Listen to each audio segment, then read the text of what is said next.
Fala, família do Cangaço Eterno, tudo bem com vocês? Espero que sim. Para quem não me conhece, eu sou o Elton Araújo e mais uma vez vou trazendo um vídeo aqui para o canal.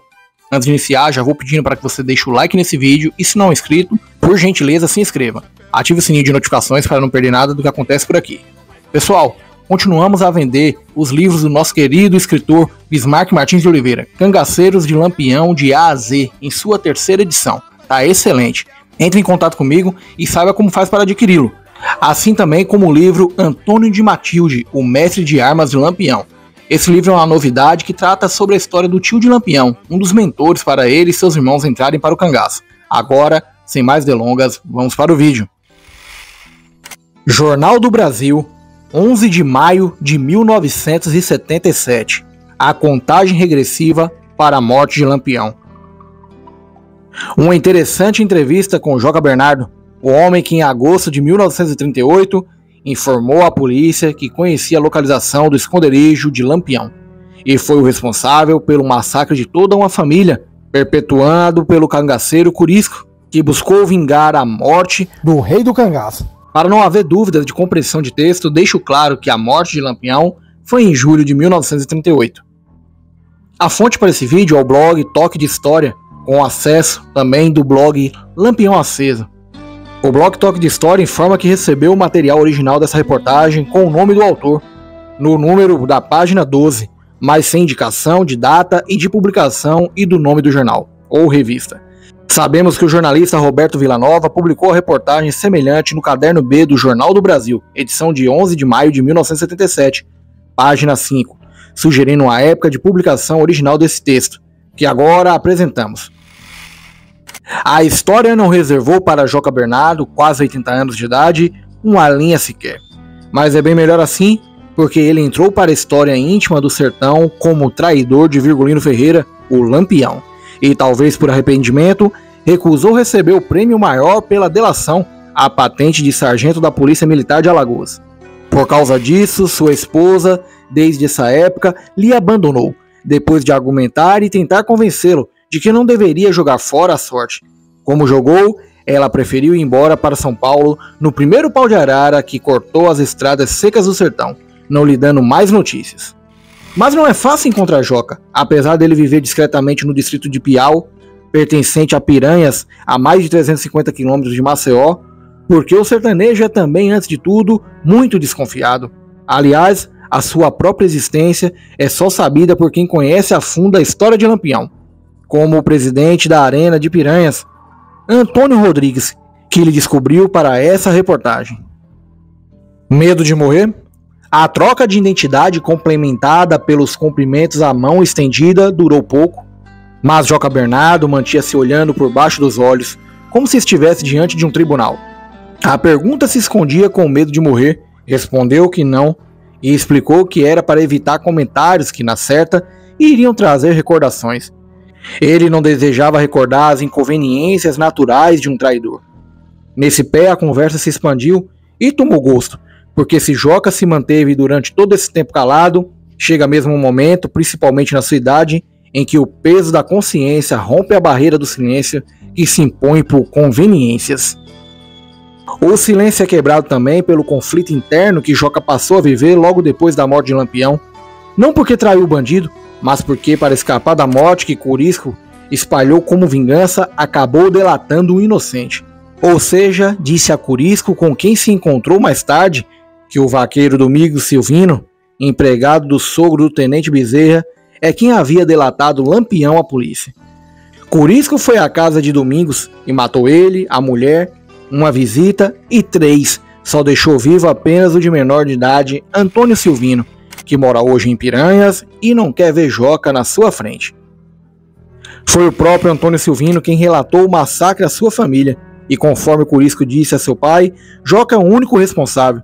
Silvino falou que um dos cangaceiros chegou a puxar punhal para matá-lo, mas Corisco o conteve.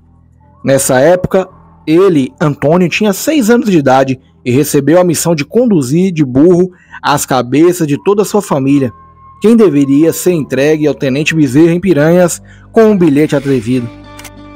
Quando eu passei pelas ruas de Piranhas, era dia de feira, o Corisco juntou as cabeças dentro de um caçoar e mandou eu tanger o burro. Nas ruas o povo pensava que o sangue que escorria era carne de boi. E quando eu parei à porta do Tenente Bezerra, foi que juntou gente, conta Silvino.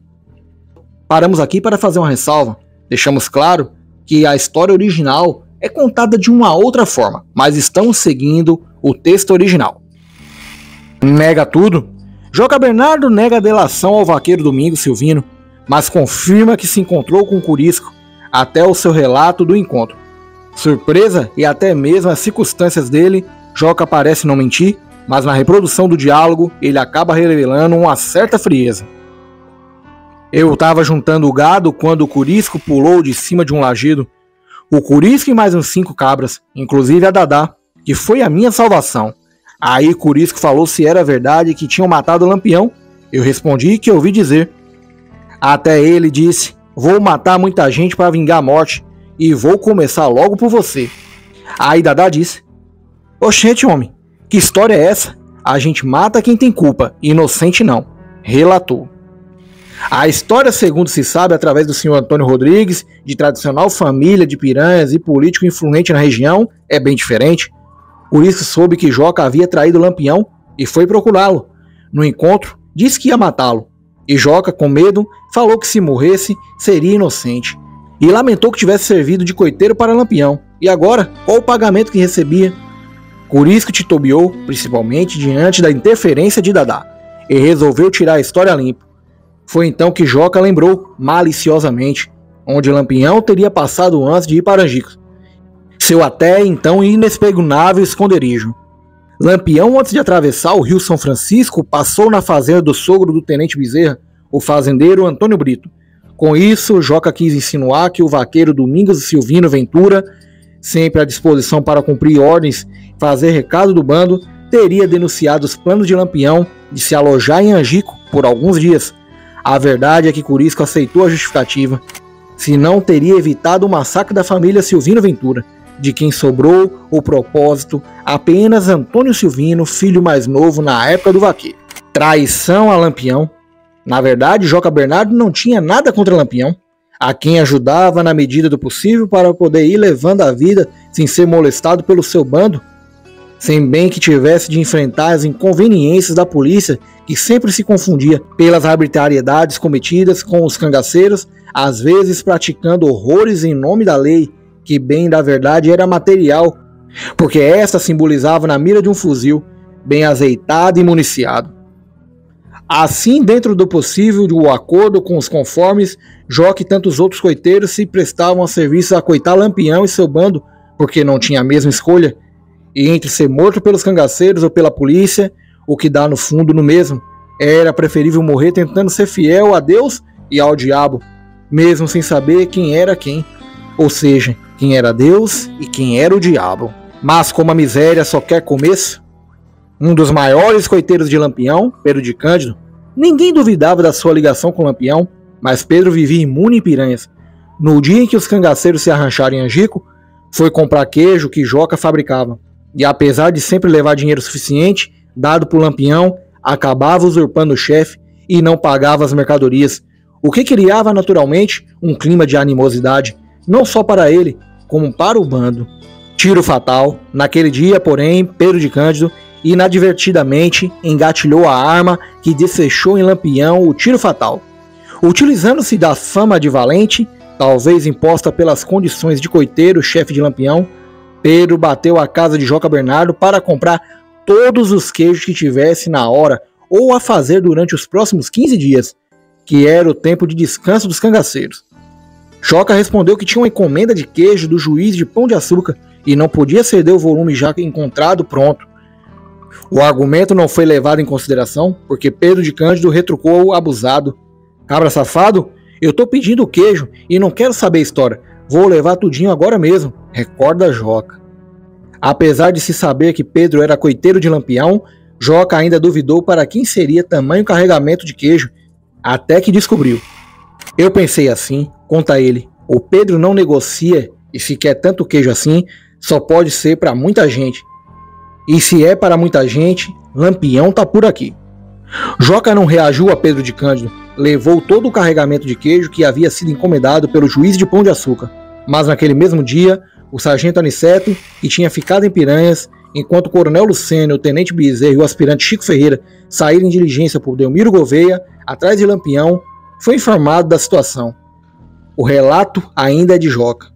Eu fui procurar o tenente Bezerra, mas ele não estava. Encontrei o sargento Aniceto e lhe contei: sargento, saber eu não sei, não senhor, mas se o senhor quiser saber onde Lampião está escondido, aperte o Pedro de Cândido, que ele diz.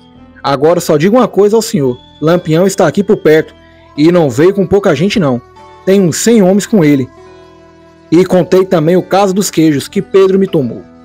A partir daquele momento começou a contagem regressiva da vida de Lampião e seu bando, mas como o próprio Joca admite, a delação não tinha intenção de trair Lampião, porque do jeito que até hoje alguém afirme que o cangaceiro não morreu, naquele tempo acreditava-se na sua imortalidade, pelo menos a bala ou faca. Joca desejava que Pedro levasse uma surra, através do aperto da polícia, e não admitia que a polícia desse fim a Lampião, porque o bandido sempre escapava aos cercos ileso, mas não foi assim. O cangaceiro morreu mesmo. Recusa. O sargento Aniceto se encarregou de assegurar junto ao tenente Bezerra e ao coronel Lucena o trabalho decisivo de Joca Bernardo, ajudando a polícia. Aí os dois oficiais chamaram Joca Piranhas e anunciaram o prêmio de 5 contos de réis e a patente de sargento da Polícia Militar de Alagoas, que lhe seria dado pelo governo do estado. Joca recusou as divisas e aceitou apenas o dinheiro, que acabou não recebendo em toda a sua totalidade. Eu acho que o governo mandou o dinheiro todo, mas o portador ficou com um pedaço. Eu só recebi 1 conto de réis, relembra. Ele recusou as divisas de sargento porque teria de vir morar na capital, e um sargento naquela época não ganhava o suficiente para sustentar uma família. Então Joca preferiu continuar tangendo gado e fazendo queijo, sem pagar aluguel de casa, sem ter outros gastos que naturalmente teria que assumir se mudasse de cidade e de vida. Mas sua mulher não aceitou a argumentação. Como não pôde fazê-lo receber a patente, preferiu abandonar a casa, foi morar em São Paulo. Por ironia, quem recebeu as divisas foi Pedro de Cândido. Joca, que pensava em se vingar da sua violência, não só lhe proporcionou a reaproximação com as autoridades de Piranhas, Alagoas, como lhe deu a própria chance de ser autoridade, porque logo em seguida ser incorporado à polícia como sargento. Pedro foi nomeado delegado do Sertão e morreu assassinado por culpa, ao que se sabe, de seus dotes de Dom Juan, sem que ele respeitasse ao menos a posição de delegado. Joca amarga a fama de traidor. Na verdade, o traidor é ele mesmo, e se não fosse a aposentadoria do fundo rural, engordada pelo frete que consegue tangendo o burro carregado d'água, estaria na miséria. Sequer conseguiu o intento de fazer Pedro de Cândido levar uma surra, porque Pedro, ao ser preso, não reagiu e nem foi difícil contar o esconderijo de Lampião. Pessoal, eu encerro por aqui e deixo claro que o material é de total responsabilidade aí do autor, tá certo? Do jornalista.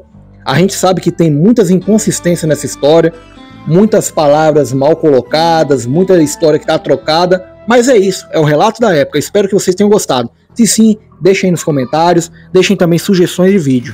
Também convido vocês para se tornarem membros do nosso canal. Faça como os amigos que estão passando aí na tela. Eles assinaram, fazem parte do nosso grupo no WhatsApp, a gente estuda lá, bate um papo legal, o cangaço é levado a sério. No mais, eu me despeço por aqui, fiquem todos com Deus, um forte abraço e até a próxima!